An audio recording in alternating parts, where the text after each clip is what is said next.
এমনটা দেখিনি গো দিদি। কেউ বিয়ের খরচ বাঁচিয়ে আমাদের সাহায্য করছে। ও, এই বুঝি তোমার ছেলে? কি মিষ্টি। হ্যাঁ গো দিদি, প্রণাম দাদা বাবু, আসি, তোমাদের ভালো হোক। সত্যি কি যে ভালো লাগছে বেলা। আজকের এই শুভ দিনে ওদের আশীর্বাদ যেন সারা জীবন আমাদের মাথায় থাকে, তাই না বলো? হ্যাঁ, আর সেই আশীর্বাদ নিয়ে আমাদের আশ্রম করার স্বপ্ন যেন সফল হয়। কমল আর বেলা নিজেদের বিয়েতে কোনো জাঁকজমক না করে সেই পয়সায় গরিবদের বস্ত্র বিলিয়েছে। নতুন সংসার পাততে যেটুকু লাগে শুধু সেটুকুই কিনেছে।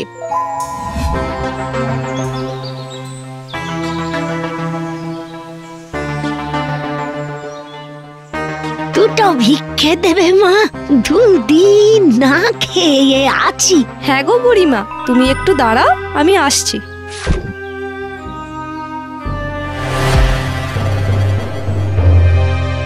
সোনার বালা, ওলে বাবালে, পুতুল খেলছো? বাহ বাহ বাহ বাহ বাহ বাহ। দেখি দেখি দেখি দেখি বাবা, এদিকে এসো। খেলো খেলো বাচ্চা, আমি চলি।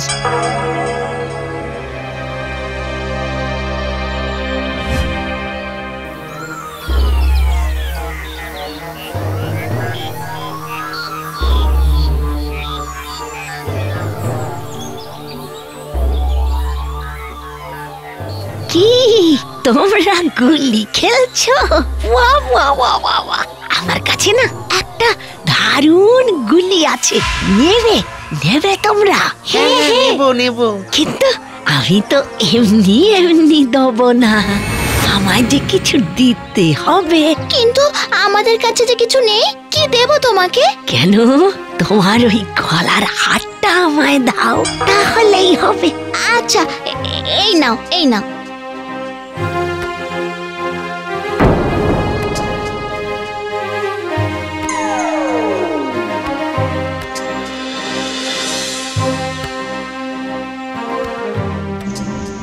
এভাবেই বুড়ি গয়না চুরি করতে থাকে, আর চুরি করা গয়না লুকিয়ে রাখে বালিশের মধ্যে।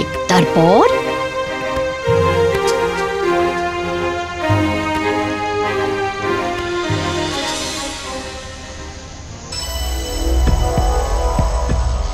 একদিন মারা গেল সেই বুড়ি, কিন্তু তার মুক্তি হলো না। লোভ, লালসা আর মায়ার আঠায় আটকে রইল ওই বালিশের আশপাশেই।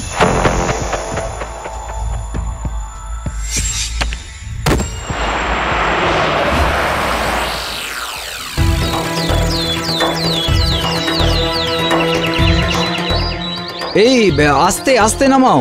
হ্যাঁ দাও দাও দাও, বালিশগুলো আমার হাতে দাও, আমি রেখে আসছি, দাও। বালিশটা তো শক্ত কেন? হ্যাঁ, উফ, হাতে কি যেন শক্ত শক্ত লাগছে, দেখি তো।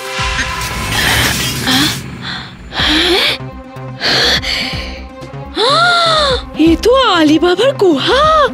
হে ঈশ্বর!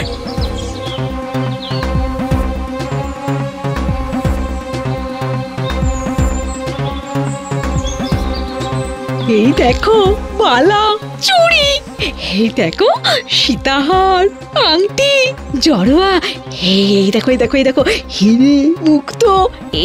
এটা কি গো? হ্যাঁ, এটাই কি বৈদুর্যমণি? টাকা টাকা টাকা টাকা?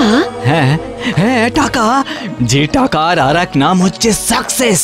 কি ভাবছি জানো, ভাবছি ভাবছি কত টাকা এতদিন আমরা নষ্ট করেছি, মানে অন্যদের জন্য খরচ করেছি। ঠিক বলেছো, ছুঁড়ে ছুঁড়ে ফেলে দিয়েছি রাস্তায়। একটা বাড়ি, লাগোয়া বাগান, একটা পুকুরও থাকবে, তাতে রাজহাঁস কিলবিল কিলবিল করে ঘুরে বেড়াবে।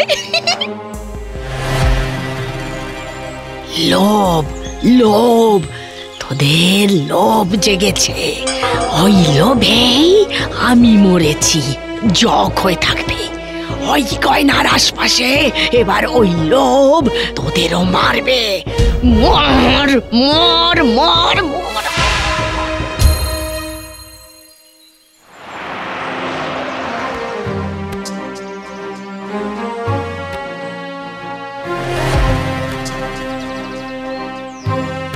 কত টাকা হবে? বিক্রি করবেন?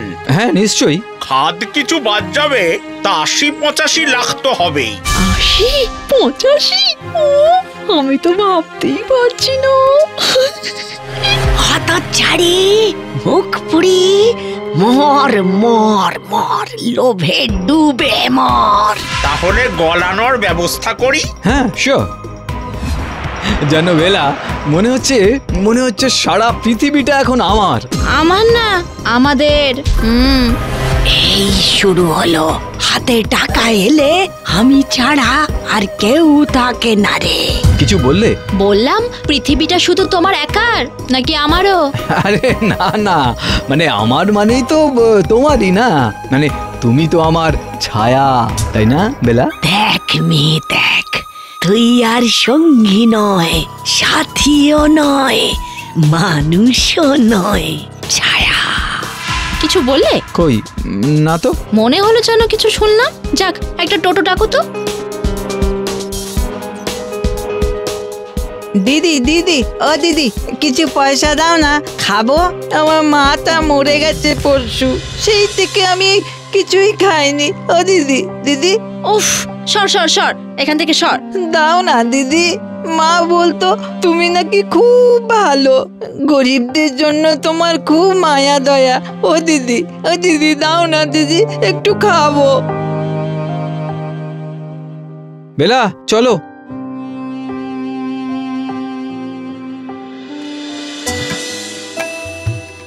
এই শোনো, কাল আমি না একবার অনিকের কাছে যাব, বুঝলে? ওই যে জমি কেনা বেচা করে, একটু সাভারবানের দিকে ভাবছি জমির খোঁজ করব। এই শোনো, কতটা জমি নেওয়া যায় বলো তো? বিঘে খানেক, 5 কাঠায় একটা পুকুর, 3 কাঠায় বাড়ি, বাকিটা বাগান।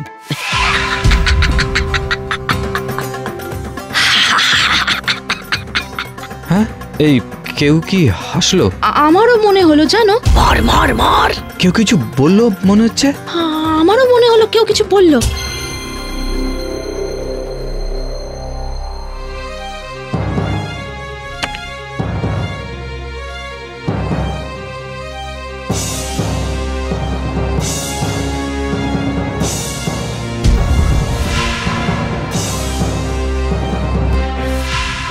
বেলা, এই টাকাটা আমাদের দুজনের মধ্যে একটা অদ্ভুত পাঁচিল তৈরি করে দিয়েছিল, তাই না? ঠিক বলেছো গো। তোমাকে বাদ দিয়ে আমি পুরো টাকাটা একা ভোগ করতে চেয়েছিলাম। হ্যাঁ গো, আমিও। তোমার চোখে চোখ রাখতে আমার আজ খুব লজ্জা করছে। অথচ দেখো, আমরা প্রতিজ্ঞা করেছিলাম আমরা আমাদের সব কিছু পৃথিবীর সঙ্গে ভাগ করে নেব। আর সামান্য কিছু টাকা পেয়ে আমাদের মনে পছন ধরে গেল। না বেলা, পচন নয়, এটা আমাদের শিক্ষা। একেবারে প্রথমেই হলো উই আর লাকি। আসলে আমরা খারাপ মানুষ নয় বেলা, খারাপ হলে কেমন লাগে ঈশ্বর সেটাই আমাদের বুঝিয়ে দিলেন।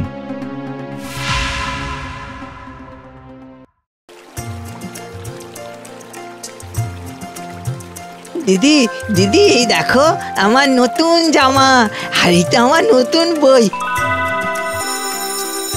দিদি, ওই যে খাবারের ঘন্টা পড়ছে, চলো ভেতরে চলো, খাবে চলো। তুই যা, আমরা যাচ্ছি। দেখো আমাদের স্বপ্ন। না, এটা আমাদের সত্যি।